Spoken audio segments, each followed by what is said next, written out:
It's Thursday, June 20th, and this is Drive Check, a Cardfight Vanguard podcast, brought to you by the generosity of our patrons, including Mew Will, Alex Cajka, Alan Camacho, and Wesley Welch.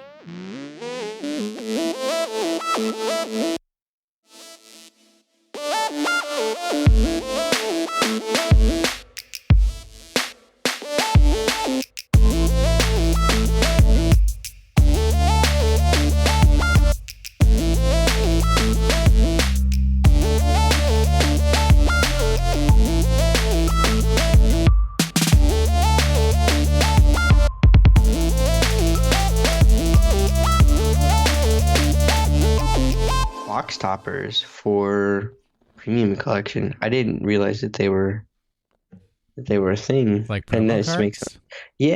So this makes a lot more sense. I won't be getting any of those. Why? Because I'm not getting a box. You're not getting a box of premium collection? No, I ordered nation sets. I think I'll get one box and then nation sets. No, I'm not wasting my money. Well, I'm getting some for Casey too. So that's. Who's Casey? Casey's my buddy from work that I got playing Vanguard. He plays Pale Moon and Nubatama. Everybody plays Pale Moon at the start. I know, right? Oh, goodness gracious. Yeah. So, we can't have this be a 2-hour episode tonight. So, we got to go. Number one, I have not played Vanguard because I was at Pokemon Go Fest, and I brought cards, and everybody who was at Pokemon Go Fest with me said, oh yeah, we'll play Vanguard with you, and then everybody was exhausted and nobody played Vanguard with me. That's how it always goes. But you know what's the worst thing in the world? What? I've already told you this. Because I'm an old man, my policy now is, like, say I take a flight back from someplace on Monday, I take Tuesday off from work, so I have a day to recover. Yep. Well, past Will remembered to do that. Current Will forgot that he had taken Tuesday off from work and went to work anyways. And then complained the entire day of how tired he was and how he really needs to take an extra day after flying to recover from trips. And nobody questioned it? Who was going to question it? I don't do you tell people that, hey, I'm not going to be in today? I mean, I scheduled to take off for Pokemon Go Fest like in February. So I just absolutely forgot. But I am going to remember for my Minneapolis trip that I took Tuesday as well. And for my Gen Con trip, I took Tuesday as well. If there's anybody here who is from the Minneapolis area and knows of any stores that have Vanguard on the weekends, I would love to play Vanguard in Minneapolis when I go. So please let me know. All right. Chaotic 2.0. Chaotic 2.0. So it is actually official that Chaotic is coming back. However, it's going to be a different game. Well, there's been no development on the game front. They're going to kind of do like a soft, not necessarily a launch, but they're kind of going to re-air the old episodes on television. Disney? I don't know if it was Disney. Netflix? I don't think it was Netflix. I think it'd be really smart if it was Netflix. WV doesn't exist anymore. Hulu? Maybe. Anyway, so they're gonna show the episodes first to see if there's any interest in bringing it back, and then they're going to start development on an updated card. Well, I don't know if it's updated or not. Oh, sorry, I totally skipped out. So, for those of you who don't know, Chaotic died like 10 years ago, maybe a little bit more. But there was an entire set that was actually not released because it died before it was released. The cards were made and printed, and a few products actually had the packs for those new cards, but not a lot. And they are going, if Chaotic takes off, there's a lot of interest for it, and it takes off, they're going to release that unreleased set first. Ooh. And then they'll start working on the new stuff. And there's one card specifically from the new set that I want really bad, and it's the Maxor card, because I have like a little chaotic booklet thing that I bought a while ago, and it showed the artist from his sketches to his lay down the colors and to the final product of that card specifically. So I really just want it for that specific card because that art is fantastic. Anyway, so there's a very good chance that Chaotic is coming back full swing, and I really hope it does because I'm in like a Chaotic group on Facebook, and it is more active now than I think it's been in the last couple of years. Like, well, there's every actually day, something to talk about. Exactly, and people are so excited. They're buying up all the products on like eBay and Amazon and whatnot, opening up the cards and whatnot. So I'm very stoked for it, but it just means that the secondary market is going to be rough for that game because so many people are going to want the cards now, and there's so little of them for such high demand. Yeah, but we can't start out with just the new cards? I mean, you can, but I don't know all of the cards that are in the new set. We know some of them, but not all of them. Plus, I mean, I wouldn't want to wait until the Well, you have no possibility. patience. You're not the standard person. I don't want to get my hopes up with, holding out for the new stuff and the new stuff not actually being released. You got to hold out for a hero. Anyway, so Chaotic is coming back, but slowly, and they're testing the waters, which I'm okay with, but oh man, the cartoon's actually really good, and it holds up too. Well, I'll be the judge of that. The first season's like made with Flash animation, and it shows, but like story-wise and content, still really good. What does Flash animation mean? So it's not like when you think of anime, right? You kind of have like a specific style in the way that it flows. This one is kind of like an arm is its own piece, and then it would move. Like it rotates on an angle. I have no idea what you're talking about. I'm going to have to watch it. Yeah, it would make sense if you watch it. Their episodes are on YouTube. You can watch for those out there. All right, we'll look for those. All right, Magic the Gathering. We have Modern Horizons. Yes. And then Magic. What is the core set? Core 20? Is that what it's called? Core set 2020. I think people are just calling it M20. Yeah. So that's coming out soon. Yep. Spoilers for those are starting. I saw that there were 3 Chandra. Oh yeah, there's like baby Chandra, teenage Chandra, and then adult Chandra. Yeah, and it looks really cool. I like that idea. But they usually release that around Gen Con time. Do they? Yeah, I think so. Because Gen Con was the birthplace of Magic, so I think that's how they keep it tied in, as they do the core set every year at Gen Con. All right, so you already spoiled the Vanguard episode for me, the cartoon episode.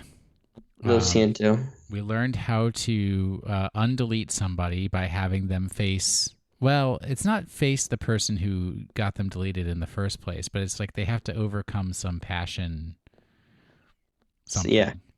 Yeah. So with like Kyo specifically from last week, 2 weeks ago, it was Rekka. That was kind of like his trigger, because Rekka is the one who... I don't think she deleted him. No, sorry. She turned him into a zombie. Yeah. And then he got deleted by Ibuki, which, the only way to get deleted is by Ibuki. But anyway, so he was... Kamui was working with him, trying to reteach him the game and whatnot, and for some reason it just didn't click. Yeah. But then he was playing Rekka over and over and over again, and it finally set in, imagining his units. Well, because he remembered that she was like, there was something about her that he didn't like him. Yeah. Yeah. And I don't remember if she remembered him at all or not. No, of course not. But you know what was funny, which I like for all of that episode's references to G era, like they redid, because during G era there was that whole thing where she ran into was that G era where she ran into Emmy and her Amy? friend. Yeah. No, that wasn't. That was actually the beginning of the series when she first, or of the V series. So that's how they met. And because when Rekka was a called walker, all of her memories and whatnot were erased. Same thing with Corrin and Suiko, whatever her name is. Yeah. So Emmy and her friend, who I can't remember, they don't remember meeting Rekka, but they did. So it's kind of like a deja vu. And they reference it. It's like, haven't we met before? Haven't we done this before? But they didn't realize. So then they took Rekka and Emmy and her friend, I can't remember, they went to Voyage, Card Shop Voyage, where they fought Kyo, and because Kyo was there with Kamui. And then apparently we learned that Kote and Mamoru and Kenji are all on the same team that are going to be competing in the Koshin. Yeah, so Mamoru has been introduced as Team Trinity Dragon, and then we found out how they got the name Trinity Dragon. That's right, the little baby Trinity Dragon. How did you forget that, dude? They were like so key to the episode. I know, and I love them. They were one of my favorite parts of the episode. I totally forgot. I totally forgot about them. But yeah, so that was really cool. And then the next episode, Kai shows up, and then Moru hands him the end, and then that's the one I haven't seen yet. Yeah, I like that episode a lot. It's one of my favorites so far. Is it Kagero versus Kagero? Yes. Yep. So is it Blade Master versus Overlords? Correct. Interesting. Yeah, it is a really good episode. Highly recommend it. All right. Erratas, we don't know. There was something. Do you remember what it is? Yes, it was 2 weeks ago. That one Link Joker card that says units have to intercept. Oh yeah. That's not an errata. We were looking for a clarification on the rules, whether it's if they intercept with one, is that sufficient? Because at that point they have intercepted, or if they have to intercept with everything that could potentially intercept. And it is everything that can intercept has to intercept. Yes, which especially becomes interesting when there's that one Bermuda card that it's one of the Melody cards, I think, that gives all of the other cards with Melody intercept. Fina. Yeah. So, and they can intercept from the back row too? No, they cannot. Oh, wow.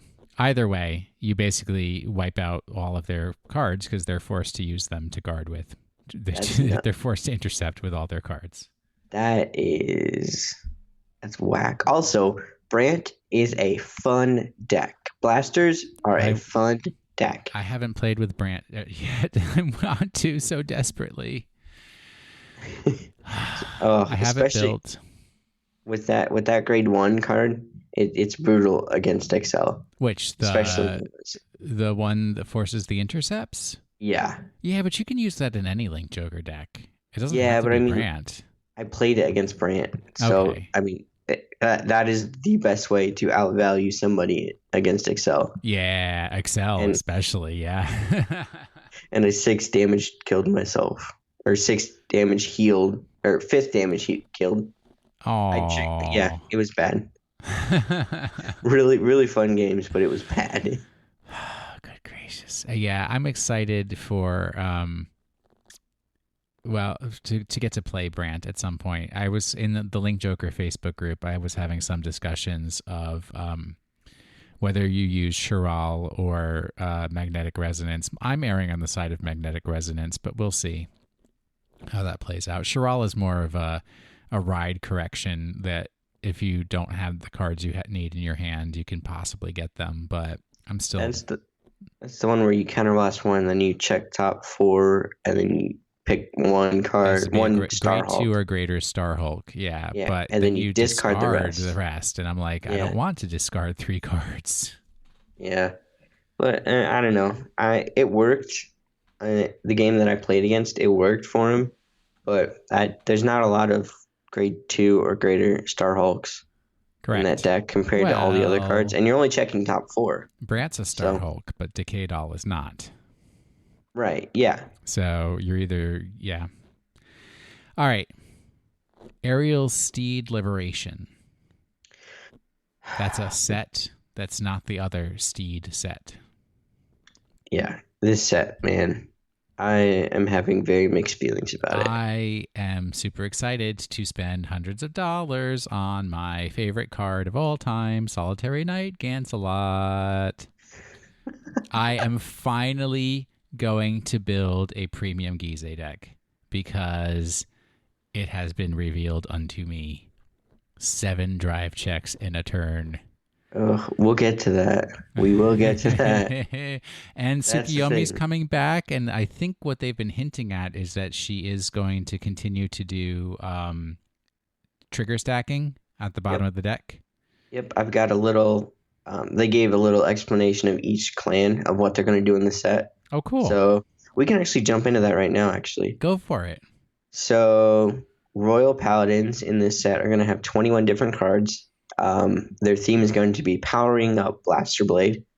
So they'll build around Blaster Blade, which we'll see when we get to the cards revealed on stream today. Oracle Think Tank has 22 types of cards, or 22 cards essentially. They say types for each individual card, but it's card. And it's going to feature the popular unit Tsukiyomi. Yeah, And she's popular. she's very popular. And Tsukiyomi is going to have the ability to control and stack the deck even further. So we don't know exactly what that means, if it's going to do Tsukiyomi things where start stacking from the bottom up or stack more ahead of time, like check top 7 and then stack it that way. Don't know yet. That'd be cool. I'm fine with that. All right. Here is my least favorite part of the thing. Gold Paladins get 5 cards. Yeah. 5. I don't even like Gold Paladin. Gold Pally Bros. But 5 cards is ridiculous. It's gonna feature or work with Ezel, and it's gonna feature the Platina Ezel trump card, apparently. So it says, which we saw the art for Platina Ezel, and man, that is good. All of the arts in this set are fantastic. Meh. Like for the VRs, they're all really good. I mean, Vanguard's known for having good art, so yeah, some of them are a little iffy, but like they all are very strong compositions. Anyway, Narukami has 22 types, so 22 different cards. And they some put real on support. they put on a flashy battle with Gauntlet Buster, and I get a lot of people. A lot of people are excited about Gauntlet Buster. I have absolutely no idea what it does. I was not around when Gauntlet Buster was a thing. It busts gauntlets. Absolutely, it does, whatever that means. But it powers up with lesser opponent units. Bind your enemies. Okay, so I assume it's just going to bind your opponent's units, and then they get power because you have more, or they have less cards than you. Anyway. Did you watch that video that Bushiroad put out about how to prepare for a tournament? I haven't yet, no. Well, it's something. Oh, man. Okay. I'll have to look into it after this. It's certainly something. And then last but not least, Nubatama only gets 10 cards in this set. Well, it's better than 5. It's better than 5. Also, I kind of have a theory for the 5, which I'll get to in just a second. But Nubatama is going to continue to force your opponent to discard. And their cards are going to focus on abilities that reduce your opponent's hand size. And we have a couple examples of one example of that. But so Nubatama, I'm a little upset, but I don't think Nubatama needs too much to be a really good deck. They just need a couple of really good cards, and then they're there. Gold Paladin, I think they only get 5 types because I think that there's going to be a new ultra rare collection. I agree. Coming out. Also, Gold Paladins, I think, can be borderline broken In standard or premium? Well, really both. If they're high rolled and if you give them damage. So I think that they have to be very careful with Gold Paladin specifically, because of how quick they can get to grade 3 and get 2 Excel gifts.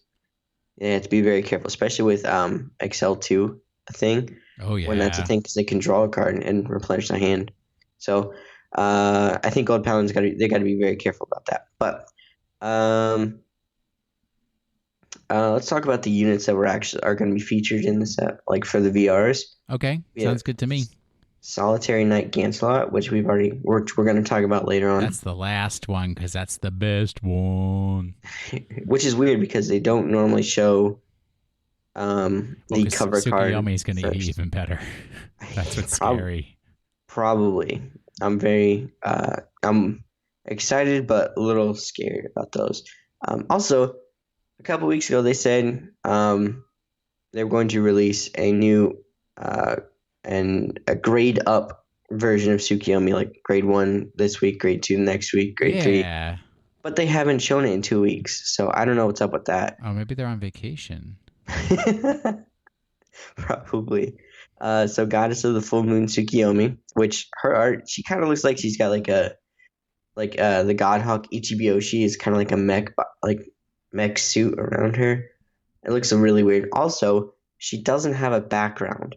So with the sleeves, she has like a blood red background like behind her, but it's just her. But on the picture on the slide for the oh my gosh, what is it? For the stream, it has a completely white background. So I don't know if they just haven't got a background yet and red was like default, then they'll eventually get a background, but I'm not sure. Maybe. Yeah. But it's really weird. Shura Stealth Dragon, Jamio Congo. That's a totally new unit, so I have no idea what it's going to do. Does it have anything to do with Kujikiri Congo? Yep, because Kujikiri Congo is the build that forces your opponent to discard cards. So I think they're going to keep going with the Congo theme, which I'm okay with. That's totally fine. It's a discount build, so... It is. It is not expensive. Actually, Magatsu Storm, that VR shot up, and I don't know why.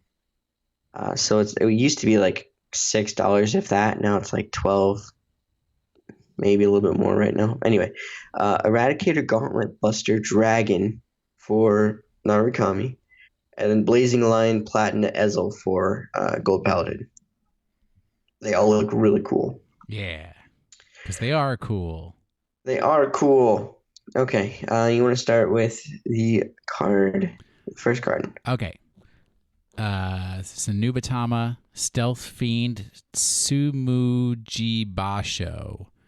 It is a grade 1, 8k power, 10k shield, activated skill on rearguard circle only. Once per turn, costs Soul Blast 1.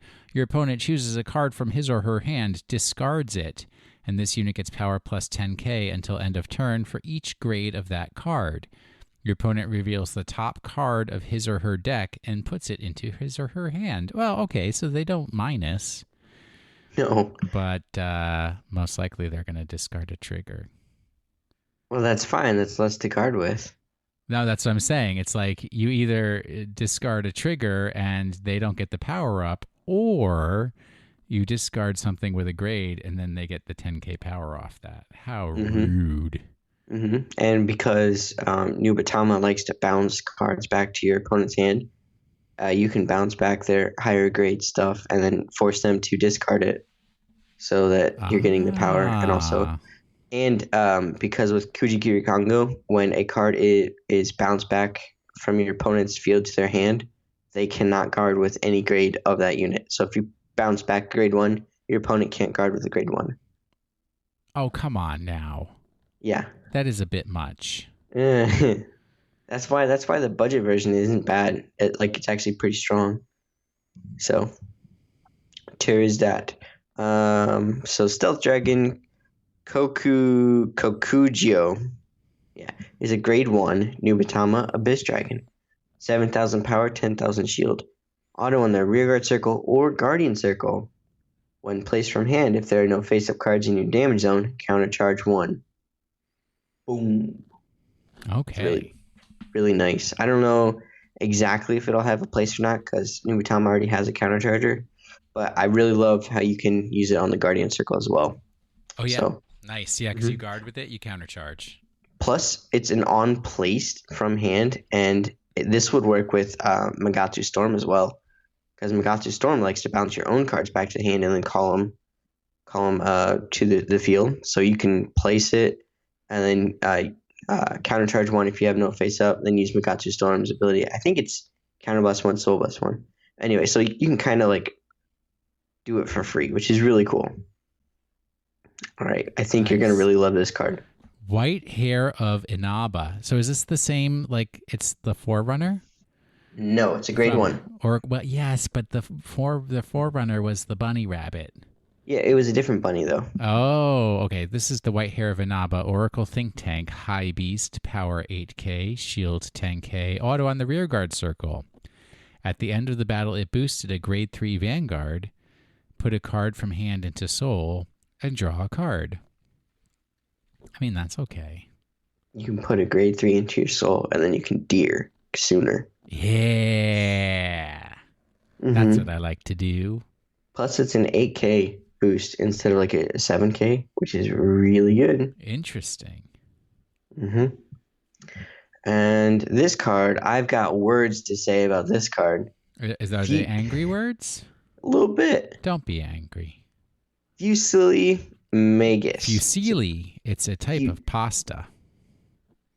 But aren't Magus supposed to be shapes? Well, fusilli, I mean, pastas come in shapes. They're actually named for the shapes that they come in. Oh, okay. Interesting. All right, Did you not know that like farfalle is like the bow tie pasta because farfalle means butterfly? I did not, but now I do, and that is actually very fascinating. Farfalle. You've learned something new today. Fusilli Magus is a grade 3 Oracle Think Tank with a Protect gift. 12k power. Did you like that typo on that thing that said Tsukiyomi was a Force gift? I liked that. Yeah, no, I did not. Auto in the Vanguard or Rearguard Circle. Once per turn, cost Counterblast 1 and Soul Blast 1. And one of your Vanguards with Magus in its card name gets power plus 10,000, drive plus 1 until end of turn.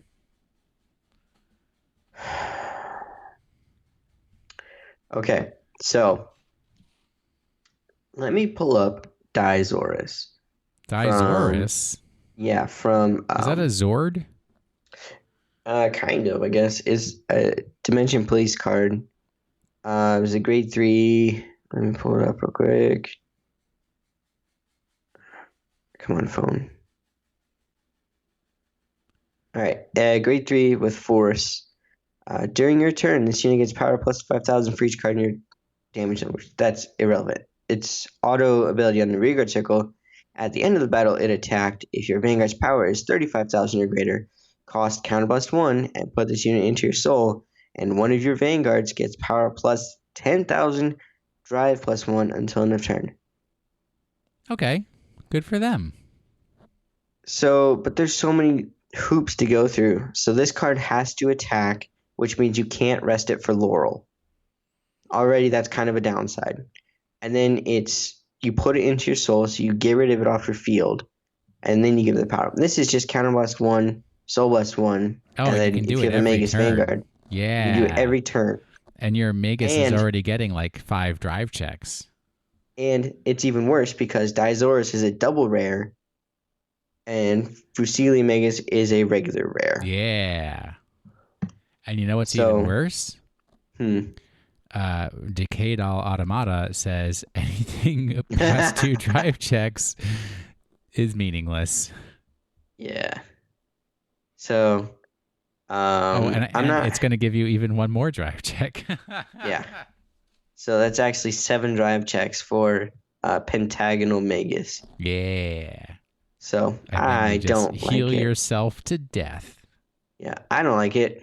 So, I mean, I do like it, but I don't at the same time. Okay, next card. You'll be okay, Cole. Don't worry. Yeah. All right. Light Braver Celdiola. This is a promo card. Royal Paladin. So it's not a blaster. It's one of the other Royal Paladins. 10k power, 5k shield, grade 2. Auto on the rearguard circle once per turn. When your blaster blade is placed during your turn, Soul Blast 1, and this unit gets power plus 10k until end of turn. Bleh. I mean, so this is a promo. It's not, it doesn't have boost. It's a promo. It does more things around Blaster Blade, so that's why I'm pretty sure it's a promo, but let me just double check you real marked quick. It as a promo. I did, but now I'm second guessing myself. I was gonna double check real quick and hurry up and load. I prefer first guessing. Yeah, I'm pretty sure. Well, it's hard to tell. Yeah, we'll find out over time. Yeah, it is a promo. Okay. I mean, promo 179 kind of like a promo skill. So yeah. Okay. I feel better. I didn't lie. You know what else is really good? Pluck Enchanter. Is it good? It's good. Specifically because it's a grade 1 Royal Paladin Elf, 7,000 power. That's not good. No. Shield, 10,000. But ability is where it's real good. Auto on the rearguard circle once per turn. When your blaster blade is placed, soul charge 1. And if there are no face-up cards in your damage zone, countercharge 1. I like countercharging in Royal Paladins. Oh, yeah, you do. So, that's real good. And its condition is not difficult. Also, it helps multiple builds. It's not just a Blaster Blade build. But, like, if you're running Blaster Blade in your Soul Saver, which you probably should anyway, it's real good. Like, is there a current standard Royal Paladin build that doesn't play Blaster Blade? No, there's not. So, yeah, it's real good. Good card. I like it. 7k power, iffy, but counter charges and soul charges, worth it. Heck yeah, I'm into it. Yeah. What about this next card? All right, that is Solitary Knight Gancelot. Do one more. Wait, no, don't I get to read Gancelot? You can read both of them, Will. Okay. Knight of the Harp Tristan. Grade 1, normal unit, United Sanctuary, Royal Paladin, human, 8k power, 10k shield. When placed, if your Vanguard is grade 3 or greater, counterblast 1, search your deck for up to 1 Blaster Blade, reveal it, put it into your hand, and shuffle your deck. That's an auto. So it's on place auto skill on the rearguard circle. So you're going to be placing your Blaster Blade and getting all these when you place a Blaster Blade skills out. Oh, yeah. Oh, man. Yeah, it's not once per turn, especially if you combo that, and then you just keep... Oh, wait, that's on place. Yeah. Okay. Yeah, so. All right. Oh, also, another thing I forgot to mention with the Gold Paladin, like the 5 cards, it just came to my mind, but we know that they're getting a VR, so there's 4 cards left. We also know that Gold Paladin should be getting a new crit trigger and a new front trigger, also a new starter, and also a rare, when ridden, draw a card, discard a card, perfect card. So that's their 5 cards, unless they're saving those cards, plus there's vanilla cards as well, unless they're saving those for their ultra rare version 2, which we won't know until the new product release schedule coming out in July 18th. Oh, so well, we're almost there. Almost there, yeah. So anyway, I just came to my mind and I wanted to get it down before I forgot. Next card. All right, now I get to read Solitary Knight Gancelot. Grade 3, normal unit, gift, force, United Sanctuary, Royal Paladin, elf? Is he really an elf? Well, he's not a giant. But he's not a Knight of Silence here. No. He's just a not. solitary knight. Correct. 13k power. Continuous while he's on the Vanguard circle. All of the blaster blade on your vanguard circles or rearguard circles, this is important to note that they're mentioning other vanguard circles, get power plus 10k. Heck yeah. For no cost. Mm-hmm. Number 2, continuous on the vanguard circle. During your turn, if your opponent's vanguard is grade 3 or greater, your front row circles with blaster blade on them become vanguard circles. Vanguard circles abilities activate and perform drive checks. Such a simple little phrase, and yet it means so much. It's like this card is like breaking the community like apart. As it should, because it's beautiful. FAQ regarding rear guards that becomes a vanguard. So they're kind of being vague about this, as if it other cards are going to enable this to happen for other clans possibly. But so far, only Blaster Blade. If I have 4 rear guards, does my Blaster Blade get crit +1? Yes, it does. The Vanguard Circle ability of Blaster Blade will activate, and it gets crit +1. So that right there means that when your Blaster Blade is on a Vanguard Circle, it is on a Vanguard Circle. It is not a Vanguard and a Rearguard Circle at the same time. Correct. Well, that's question 2. Yes. So, I guess we can skip question 2 then. Is the circle Blaster Blade is on also considered a rearguard circle? No, it is not considered a rearguard circle. So this is where you have to be careful. If you have Gancelot as your Vanguard and 2 Blaster Blades in your front row, you don't get the extra critical because you only have 3 rearguard circles at that point in time. You have 3 Vanguard circles and 3 rearguard circles. Mm-hmm. But if you have Gancelot as your Vanguard and only 1 Blaster Blade in the front row, then you still have 4 rearguard circles. So also, you're good to go. Force 2 exists. What does Force 2 do? It changes your base crit to 2. Oh, well, there you go. So that's not as big of a deal. But yes, you do have to keep in mind that that's a thing. So it'll make Blaster Blade 3 crits. 3 crits? Yeah. Heck yeah. Yeah. That's nuts. Question 3. Can I ride another unit on Blaster Blade during my ride phase? Answer. Yes, you can. Yes, you can. So one thing to keep in mind, though, in your ride phase, you only ride once. Correct. So you either ride on top of Gancelot or you ride on top of Blaster Blade. You cannot ride on both. Right. Same for strides.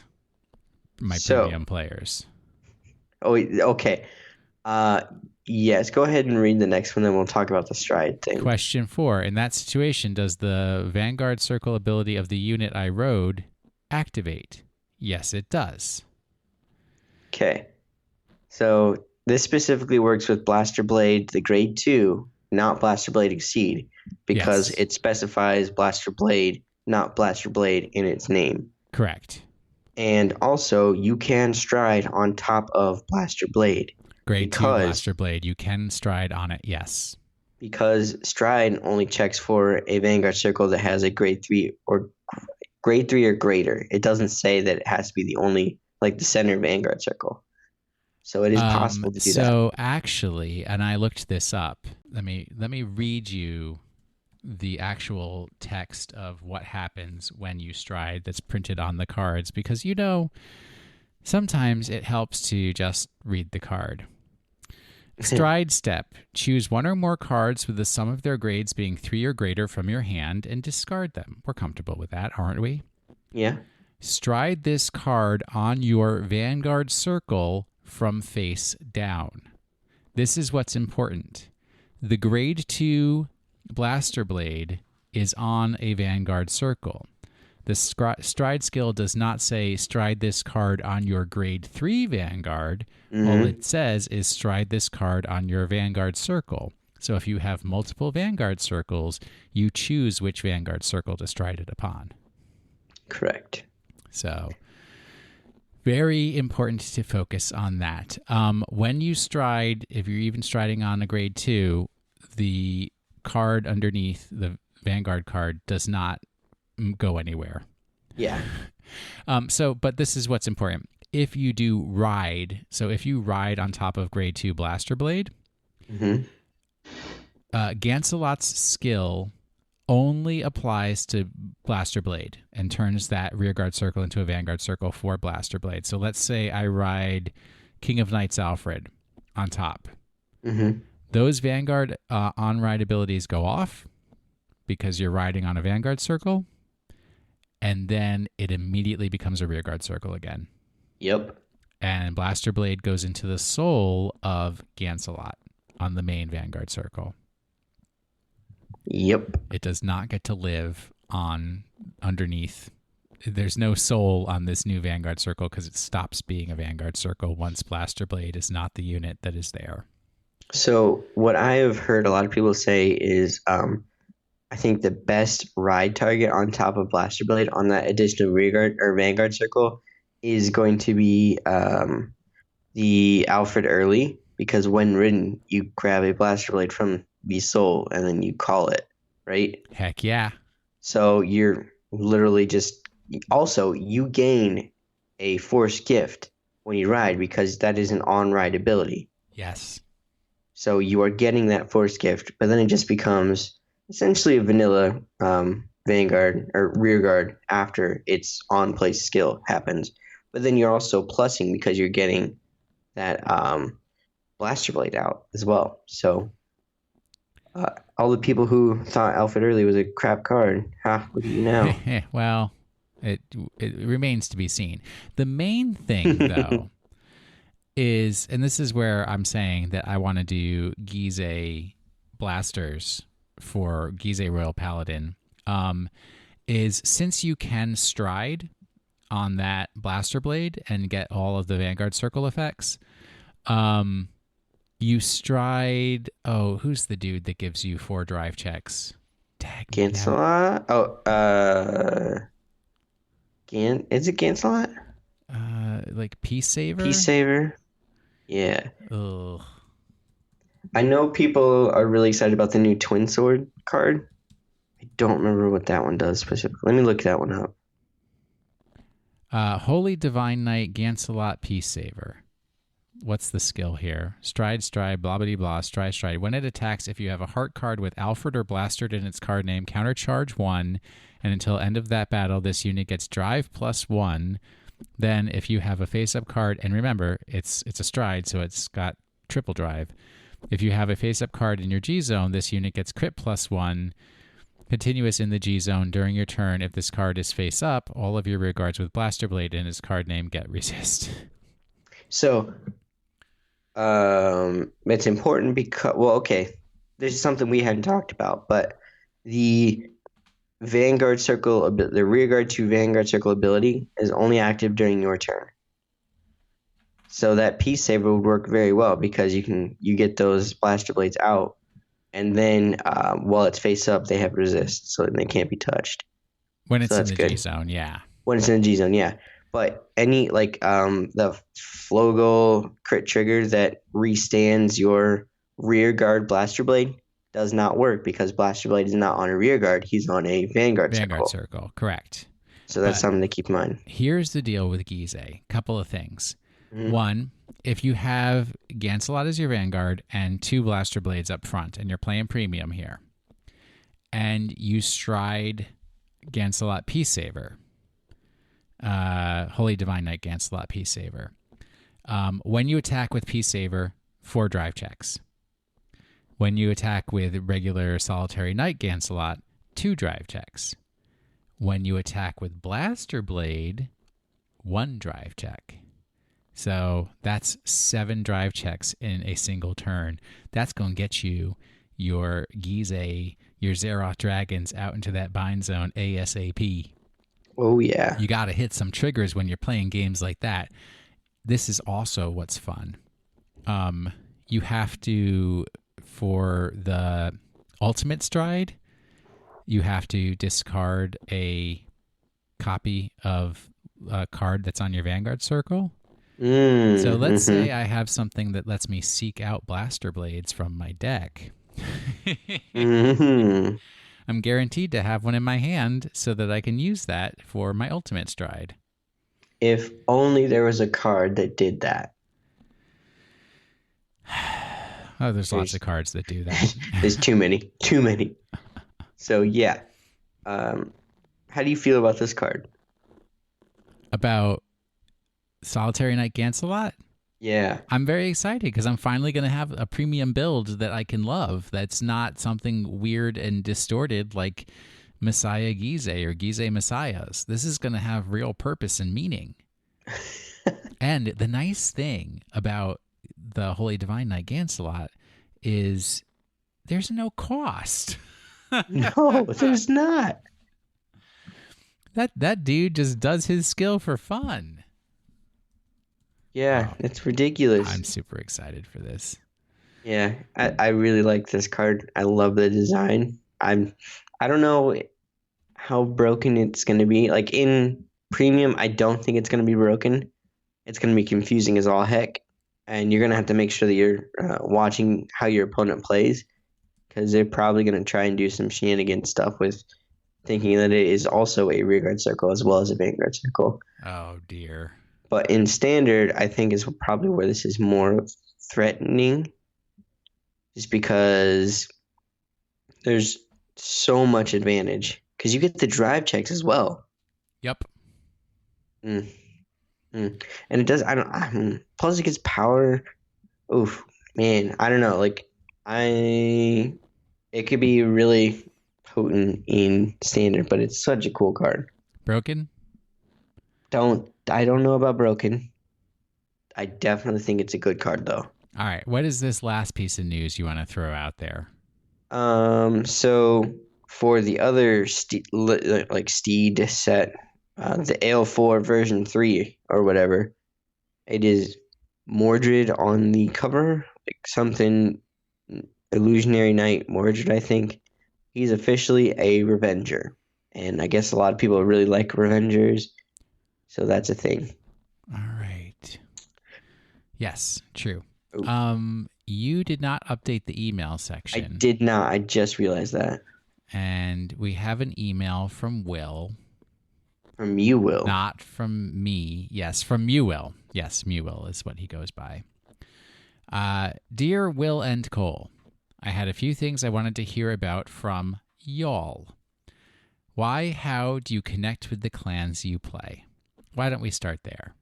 Cole, how do you connect with Granblue? Because that's pretty much the only clan you play that you care about, even though you play every single other clan out there.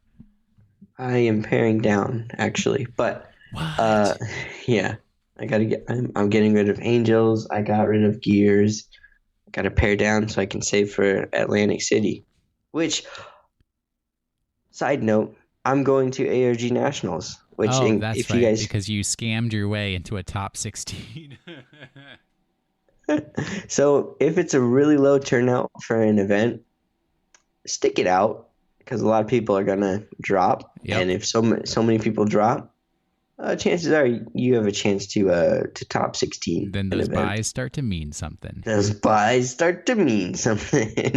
So yeah, I'll be in Atlantic City in next week. Next week. Well, I guess I won't be seeing you in Atlantic City. No. Well, not right now. Maybe later. Oh, no, I can't. Anyway, sorry. So how do I connect with the card? Or why? Or the clan specifically? Yeah. Why? I have always been one of those players who plays cards that he likes. I enjoy the design of the card, like with Magatsu Storm. Specifically, I like Magatsu Storm, his design, better than I like Kujikuri Kongo for Nubatama, just because I really like that I can guard by sacking rear guards and counterblasting one. I can perfect guard a Vanguard, plus I can do like multi attacks in a protect clan. I thought that was cool. Granblue, I really like calling stuff and summoning stuff from the graveyard. I really like having the graveyard as a second mechanic. Plus, I like pirates a lot, and I love the way that Night Rose looked, and Kakaitis, and like all the other main grade 3s for Granblue. 2021, year of the return of Night Rose. Yeah, well, I mean, she can take her time as long as she's good, so that's fine. But like, I play cards that I like. If I like the design of it, or if I like the art of it, I'm going to play that. I don't really care about being meta or anything like that. It's just if it looks cool or fun to me, I'm going to play it. Yeah. I mean, for me, I like the concept of the clan. I mean, obviously, that's why I love Link Jokers, because they're outer space invaders, but they're like cool outer space invaders with weird science names.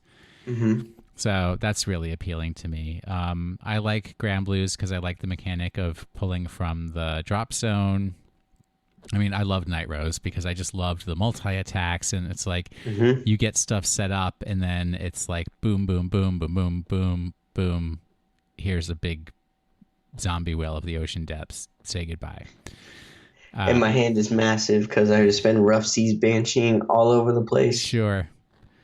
Royal Paladins, that's my family clan, so obviously that's why I enjoy that one, because me and my mother play that. Even though my niece plays Kagero. Is she still playing, or I don't know. Okay. Angel Feathers. I've always liked the Angel Feather mechanics, so I just like the weird mechanics, right? Mm-hmm. I like pulling from the drop zone. I like pulling from the damage zone. I like locking up your field. Yep. So those are the kinds of things that are attractive to me. Do you see yourself ever quitting card games completely? I mean, Cole, that would be you would when you die. Yeah. That's when that would happen. I quit card games in 2014. So it was about a year and a half break, I've kind of figured out at this point. And like 2015, 2016 is when I got back into it. But it was really like kind of a financial thing, kind of I was fed up with the communities that I was playing in. Kind of thing. I don't think that I'd go as far ever again. The one thing that just really is hard for me is I do have a very demanding job, and I do record a lot of podcasts. So then it becomes really hard to practice and deck build and play and like go places to play and everything, which is the reason why I play card games, is to interact with people. So that's kind of like disappointing, but I really love, just staying in touch with Vanguard and keeping up on it and everything like that. And who knows, maybe my next job won't be as demanding and I'll have more time. So I'm hoping when I become a full-time Twitch streamer, sponsored by Gymshark and G Fuel and all of that, we'll see. Maybe see Will Anderson playing some more Vanguard. Where has Vanguard taken you that you would never have gone to if it wasn't for the game? I did play at a Vanguard Regionals in Hawaii. Yeah. So there is that. And I'm going to Atlantic City, so that's mine. Go. I mean, Atlantic City, you can see those South Jersey boys, but it's just. I think, thank my mom for taking me out to Hawaii for that during the time when the regional was. But and more in the sense also of Vanguard allows me to connect with all different kinds of people. I think that's the most important thing for me. And, we have listeners all over the world, people who enjoy Vanguard. And I enjoy being able to share Vanguard with those people, which, I wouldn't have been able to do if I wasn't playing Vanguard. Yeah. Did you all start with friends who played, or did you find the game for yourself? Well, my origin story was I used to have I still have a friend called Kid Stark. We just don't talk as much as we used to. And he is the one who actually, first off, was super into trading card games. And he talked about Vanguard, but he didn't play it. And then after a while, because of that conversation that he and I had, I got the original Oracle Think Tank trial deck. But then I went to a local shop to actually play it. So that's kind of how I got started. I mean, I don't have a lot of friends locally that I just like hang out with and stuff, and especially none of my 46-year-old friends play trading card games. Mm-hmm. So I kind of had to go to shops and stuff to build up that community for myself. For me, I learned about Vanguard from you, Will, on the Pokemon podcast. Wait, no, you had your Liberator deck before you heard it No, from me. no, I didn't. What? Yeah, because I've been listening to the Pokemon podcast ever since you were on, and I only Since bought my Liberators. 2012? Yeah, and I only bought my Liberators, that little deck, when I was working in Wabash. So that was 2014, See, 2015. Gymshark, I'm an influencer. You are, yeah. Give me that sponsorship. I need better gym clothes, please. So I started that, and I bought that crappy trial deck, and then I went to my local comic shop that I saw was selling the game as well. So I went to their free plays, and then that just everything spiraled from there. Wow. So, yeah. All right. Have you ever found it hard to introduce or even teach someone Vanguard? The answer is yes. Yes, absolutely. There are people that just don't want to learn. So it's, also, they might be willing to sit down with you, but if once you see the glaze go over their eyes, you're not going to get very far. Yep. It's also a little confusing on like the orientation of the cards and whatnot. What, like they're either vertical or they're sideways? Yeah, but also then like they're part of your damage zone as well, and then you have your soul as well. There's a lot of moving parts in this game. And that's actually like one time I was teaching my friend Alan, not that Alan, but a different Alan, how to play, and he's like, oh, one of the things that I hate about Magic is it's like so resource based on mana, and it's like you can either win or lose based on like how you're able to get mana to play with. And I was like, well, Vanguard's a little different because there's lots of different resources that you may need to rely on. Damage, which you can kind of control. Soul, which you can kind of control.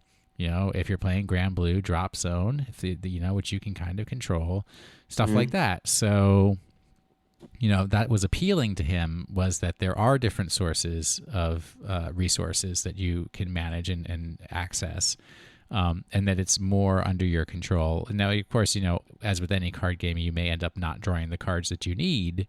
Yep. But it's a little more flexible than Magic is in that sense. Yeah. All right.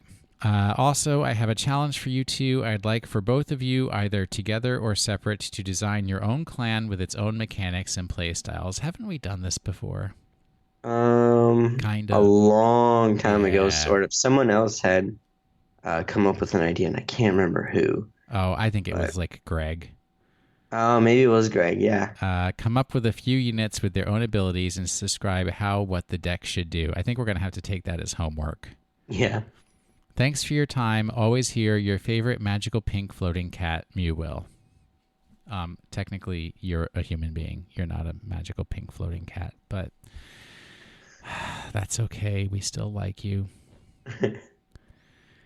All right. Do we have any other email messages? I don't know. I can't get into email right now. Okay. All right. So that brings us to the end. So please give us reviews on iTunes. We'll go back in there and have a look, see what people are saying about us. Thanks to Zach Boydus for our intro music and Jeremy Woods for our outro music. If you would like to contribute to our Patreon and get into our Hoppin' Discord, where I run contests for money that nobody ever wins, so I get to keep my money. I swear, that was like the easiest $5 you guys could have won, and absolutely no one. That's why we need more people in the Discord, so that more people can participate in my contest and possibly win my money. You'd be plussing on that too. It's like if you do a $2 Patreon and I have a $5 contest, that's like that month is free and you got $3. Maximum value. Yeah. Also, I'm doing a $20 contest overnight tonight. Just think, that's 10 months worth of Patreon. What was this? I'll ask you later. What's today's contest? Yeah. You have to guess the most played song in my Apple Music library. Oh. $20, dude. It's got to be a tough one. Patreon.com/drivecheck. Cole's still putting out Rough Seas reports on YouTube and play fights, and eventually I will get myself together and put some stuff up on YouTube as well, because I have some ideas for things I'd like to post to the Drive Check channel. If you want to reach us, send us an email like Mew Will did, drivecheckpodcast@gmail.com, or you can reach us on Twitter at drive_check for the program, at Wash in the Sink for me, William R. Anderson, and Cole P. McCune. I don't know what your middle initial is. It's a P. There you go. Cole_McCune, COLE_MCCUNE. Is that good? Is that a good one? Might as well. Thank you for listening to this week's episode of the Drive Check Podcast. Hey, villain, are you ready? And that's the new Silent. Did you do that off random? Yeah. Wow, because Silent Tom is so suave. He is super suave. So not played anymore. But maybe with Tsukuyomi, he'll be coming back. Yeah, he's one of those cards where he wasn't ready for the set that he was in. You know what I mean? Well, no, he's even though he's a great guy, it wasn't his party. Yeah. Yeah, exactly. ahead of his time. Yeah. Definitely. Yeah.